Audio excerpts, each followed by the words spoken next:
पुश्तैनी किताब।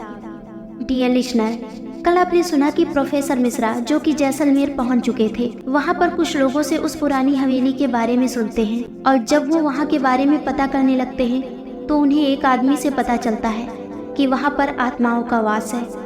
लेकिन वो आत्माएं कहाँ से आई? जब ये प्रश्न प्रोफेसर साहब पूछते हैं तो वो इस सवाल का जवाब नहीं देता और कुछ खतरे के बारे में बताते हुए वहां से चला जाता है। उसके बाद प्रोफेसर मिश्रा सीधा ठाकुर सम्राट सिंह जी की हवेली पर पहुंच जाते हैं और वहां ठाकुर सम्राट सिंह जी उन्हें उनके कमरे में ले जाकर फ्रेश होकर नीचे आने के लिए कहते हैं। यहाँ तक कल आपने सुना था। अब आगे।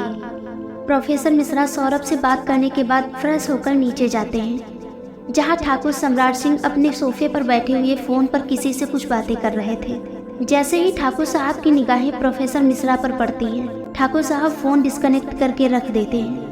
प्रोफेसर मिश्रा ठाकुर साहब से कहते हैं, अरे आपने मेरी वजह से फ़ोन ही रख दिया। कोई बात नहीं, आप बात कर लीजिए, मैं थोड़ी देर इंतज़ार करता हूँ।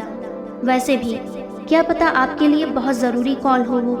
ठाकुर सम्राट सिंह अपना फ़ोन टेबल पर रखते हुए प्रोफेसर मिश्रा से कहते हैं, नहीं नहीं प्रोफेसर साहब, इतनी भी ज़रूरी कॉल नहीं कि हम अपने मेहमान के सामने फ़ोन पर लगे रहें।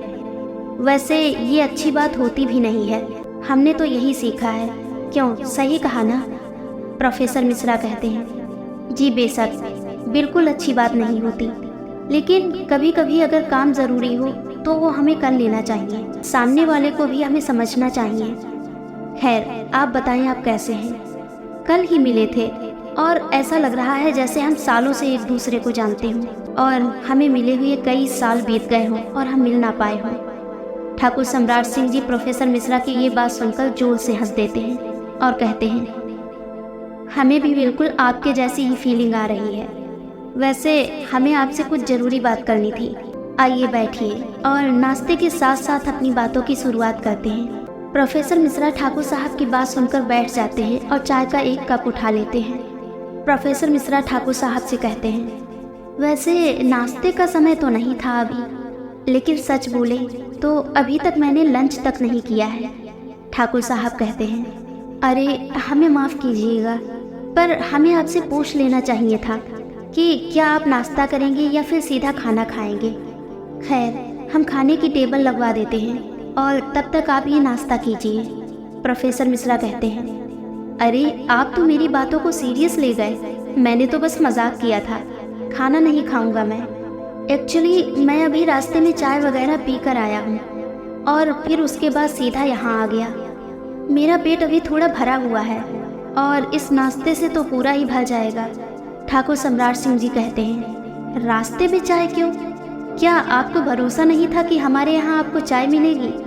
और इतना बोलकर वो बड़ी जोर से हंस देते हैं। प्रोफेसर मिश्रा ठाकुर सम्राट सिंह जी की बातों पर जोर से हंस देते हैं और फिर सोचने लगते हैं कि ऐसा इंसान कैसे अपने बेटे को अलग कर सकता है, और क्या इन्हें सच में उस हवेली के राज के बारे में कुछ खास पता होगा।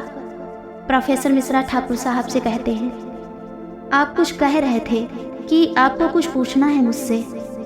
ठाकुर साहब कुछ सोचते हैं और फिर झिझकते हुए पूछते हैं, वो शेखर के परिवार वाले कैसे हैं? प्रोफेसर मिश्रा उनकी बात सुनकर थोड़ा सोचने लगते हैं और फिर उनसे कहते हैं, वो लोग ठीक हैं, लेकिन आप तो उनसे नफरत करते हैं ना। ठाकुर साहब गहरी सांस लेते हुए कहते हैं, नफरत नहीं, मजबूरी। आप नहीं समझेंगे और फिलहाल मैं समझाना भी नहीं चाहता, लेकिन आपने कहा था कि आप ये सब इसलिए जानना चाहते हैं क्योंकि शेखर की जो बेटी है उसकी जान को खतरा है।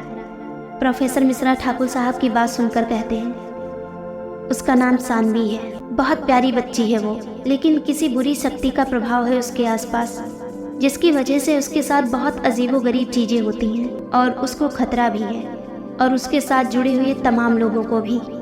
ठाकुर साहब पूछते हैं, तो फिर आप दोनों लोग उसके लिए खतरा मोल क्यों ले रहे हैं? मतलब आप और वो लड़का सौरभ, वो भी तो आपके साथ इसमें इंक्लूड है ना?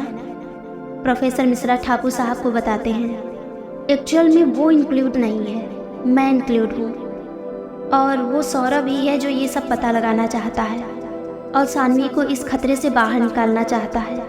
मैं तो बस एक हिस्ट्री प्रोफेसर होने के साथ साथ पैरानॉर्मल एक्सपर्ट हूँ। इसलिए मैं तो अपने स्वार्थ की वजह से ये सब पता लगा रहा हूँ, लेकिन सौरभ का मोटो सिर्फ सानवी को बचाना है। ठाकुर सम्राट सिंह जी कहते हैं, ठीक है, आपका उद्देश्य तो पता चल गया हमें, लेकिन सौरभ अपनी जान क्यों जोखिम में डाल रहा है?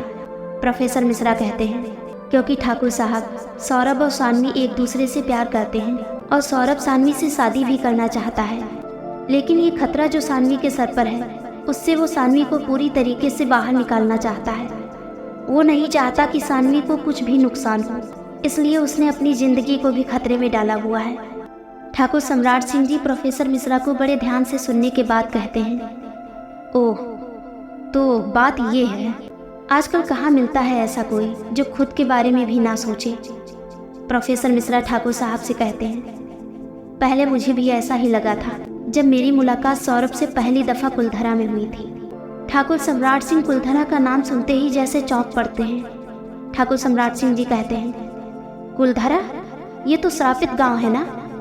प्रोफेसर मिश्रा कहते हैं, जी हाँ, कुलधरा, वही श्रापित गांव, जिस गांव की कहानी शायद आपके राजघराने के साथ भी जुड़ी हुई है। ठाकुर सम्राट सिंह जी कुछ सोच में पड़ जाते हैं, क्योंकि शायद वो कुलधरा के रहस्य के बारे में नहीं जानते थे। प्रोफेसर मिश्रा कहते हैं, इसकी कहानी शायद आपकी पुश्तैनी किताब में हो।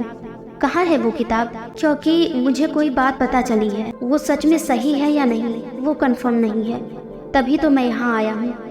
ठाकुर सम्राट सिंह जी कहते हैं, वो उस कमरे में लॉक है जिसे काफ़ी सालों से खोला नहीं गया है, क्योंकि जब जब उस किताब को निकाला है कुछ न कुछ अनहोनी हुई है। प्रोफेसर मिश्रा कहते हैं, कैसी अनहोनी? और आपने ही तो उस किताब के बारे में बताया था कि उस समय की जो जानकारी चाहिए हमें उस किताब से ही मिल सकती है। ठाकुर सम्राट सिंह जी कहते हैं, हाँ, हमने कहा था, लेकिन ये नहीं कहा था कि हम उसे निकाल देंगे। प्रोफेसर मिश्रा कहते हैं, ठीक है, आप मत निकालिएगा, मैं निकाल लूँगा, जो होगा मेरे साथ होगा। ठाकुर सम्राट सिंह जी कहते हैं, ऐसा क्यों कि जो होगा आपके साथ होगा?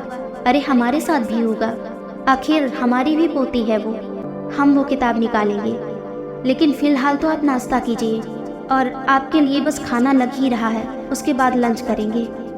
प्रोफेसर मिश्रा पूछते हैं, क्यों, आपने भी लंच नहीं किया क्या? ठाकुर सम्राट सिंह जी हंसते हुए कहते हैं, तो क्या हुआ अगर कर लिया है, एक बार और कर लेंगे। ठाकुर सम्राट सिंह जी की बातें सुनकर प्रोफेसर मिश्रा और ठाकुर सम्राट सिंह जी दोनों लोग जोर से ठहाके लगाकर हंसने लगते हैं। आखिर क्या निकलेगा उस पुश्तैनी किताब में?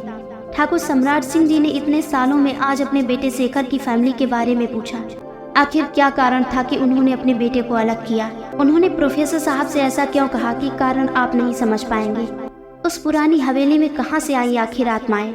इन सभी सवालों के जवाब जानने के लिए बने रहिए हमारे साथ, और कहानी को लगातार सुनने के लिए सब्सक्राइब कीजिए हमारा चैनल और सुनते रहिए ये प्यारी सी कहानी रिश्ता पूर्व जन्म का। धन्यवाद।